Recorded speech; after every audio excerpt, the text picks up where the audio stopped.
तो दोस्तों नमस्कार, मैं हूं अनिल और रेसलिंग सुपर धमाल में आपका स्वागत है। दोस्तों समरस्लैम 2023 में ब्रॉक लेसनर का मुकाबला कोडी रोड्स के साथ हुआ था। मैच में उन्हें हार का सामना करना पड़ा। इसके बाद से WWE टीवी पर अभी तक उनकी वापसी हुई नहीं है। जब भी कोई बड़ा प्रीमियम लाइव इवेंट आता है तो उनकी वापसी की अफवाहें और अटकलें सामने आने लगती हैं। तो दोस्तों आपको बता दें कि ब्रॉक लेसनर अब रिंग में आएंगे भी या फिर नहीं, ये किसी को नहीं पता। ये चीज संभव नहीं लग रही है। इस वीडियो में हम उन 3 बड़े कारणों के बारे में बात करेंगे कि क्यों द पेस ब्रॉक लेसनर की वापसी अब मुश्किल है नहीं जबकि नामुमकिन लग रही है। दोस्तों बात करेंगे सबसे पहले कारण का। ब्रॉक लेसनर का जेनरल ग्रैंड केस में एक बार फिर नाम सामने आया है। कई वीडियो में मैं आपको बता चुका हूँ और कई मीडिया रिपोर्ट्स में ये चीजें अब कंफर्म हो गई है कि पिछले बीते दिनों में उनका नाम ऑफिशियली सामने आ चुका है। पिछले साल की शुरुआत में WWE के फॉर्मर कर्मचारी जेनरल ग्रैंड ने विंस मैकमैन के ऊपर गंभीर आरोप लगाए थे। बाद में इसमें ब्रॉक लेसनर का नाम भी सामने आया। इसके बाद कंपनी ने उनसे दूरी बना ली थी। हाल ही में जेनरल ग्रैंड के वकीलों ने विंस मैकमैन के खिलाफ शिकायत में संशोधन के लिए एक खास प्रस्ताव जारी किया, जिसमें ऑफिशियल तौर पर द पेस ब्रॉक लेसनर का नाम भी लिया गया है। अब ऐसा लग रहा है कि ये केस बहुत ही लंबा चलने वाला है।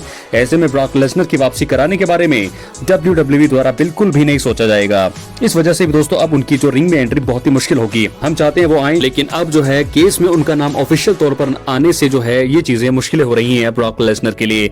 बात करेंगे दूसरे कारण का। ब्रॉक लेसनर की ज्यादा जरूरत मुझे नहीं लगता कि अब WWE को है। पिछले कुछ सालों से WWE में बहुत अच्छा काम हो रहा है।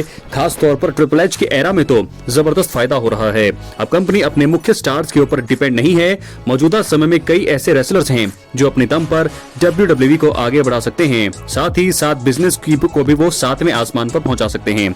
WWE की वर्तमान में दमदार सिचुएशन को देखते हुए ये कहा जा सकता है कि ब्रॉक लेसनर की वापसी संभव नहीं है। कंपनी को अब उनकी ज्यादा जरूरत भी नहीं है। ऐसा लगता है कि ट्रिपल एच ने उनके ऊपर ध्यान देना छोड़ दिया है, क्योंकि उनके पास अन्य बड़े नाम इस समय मौजूद है। बात करेंगे तीसरे और आखिरी कारण का। ट्रिपल एच के एरा में WWE में ब्रॉक लेसनर को नहीं मिलेगी ज्यादा फ्रीडम। जी हाँ दोस्तों, WWE में ब्रॉक लेसनर का बहुत बड़ा नाम है। कहा जाता है कि उन्हें बहुत ज्यादा क्रिएटिव फ्रीडम मिलती है।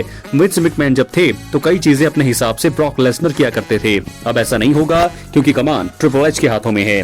शायद ब्रॉक लेसनर को भी ये चीज पता है कि अब उन्हें फ्रीडम नहीं मिलेगी, तो वो खुद भी नहीं आना चाहते होंगे। इस कारण से भी उनकी वापसी बहुत ही मुश्किल है। वो WWE में आएंगे तो फिर उन्हें ट्रिपल एच के हिसाब से चलना पड़ेगा। ये चीज शायद उन्हें बिल्कुल पसंद नहीं आएगी। तो इसलिए मुझे लगता है कि ब्रॉक लेसनर का आना WWE में अब मुश्किल ही नहीं, पूरी तरह से नामुमकिन लग रहा है। तो दोस्तों 3 बड़े कारण क्यों WWE रिंग में ब्रॉक लेसनर की वापसी मुश्किल है नहीं नामुमकिन लग रही है, वो तीनों कारण मैंने आपको बता दिए हैं। क्या है आपकी राय? अपनी राय कमेंट बॉक्स में जरूर दें। चैनल पर नए हैं सब्सक्राइब करने के बाद ऑल पर क्लिक करें। बात करेंगे अगली स्टोरी की तरफ जो जुड़ी है हमारे original tribal chief Roman Reigns से। आइए बात करते हैं उसके बारे में। दोस्तों आपको बता दें कि रोमन रेंस मौजूदा समय में WWE से एक बार फिर ब्रेक पर हैं। इसके पीछे का कारण सेथ रॉलिंस है, जिन्होंने रॉयल रंबल मुकाबले में एलिमिनेट होने के बाद रोमन रेंस पर जबरदस्त हमला कर दिया। सेथ रॉलिंस ने रॉ के आखिरी एपिसोड में रोमन रेंस को ब्रेक पर भेजने का क्रेडिट भी खुद को दिया है। ये बात तो पक्की है कि ट्राइबल चीफ रोमन रेंस वापसी के बाद रॉलिंस को जरूर सबक सिखाने वाले हैं।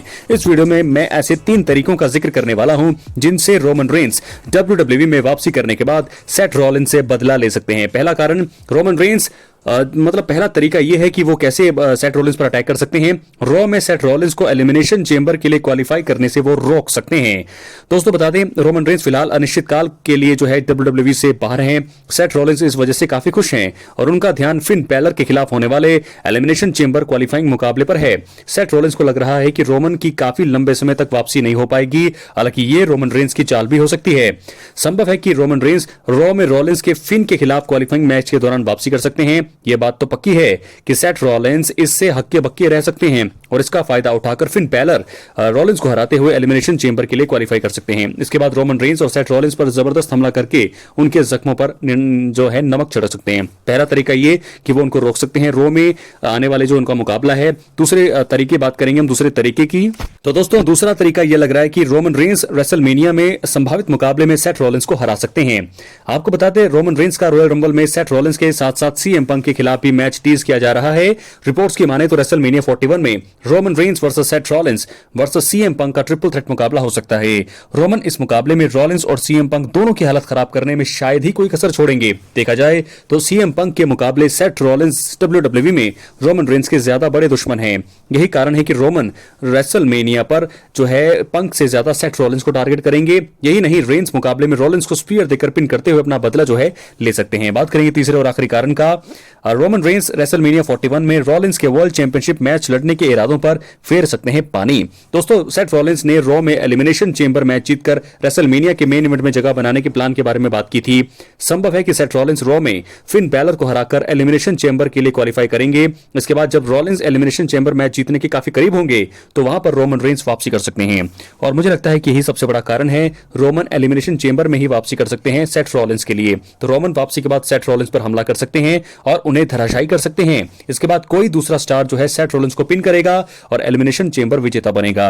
देखा जाए तो ये रॉलिंस के लिए बहुत बड़ा झटका होगा और वो हार की वजह से रेसलमेनिया 41 में वर्ल्ड चैंपियनशिप मुकाबले में जगह बनाने से चूक जाएंगे।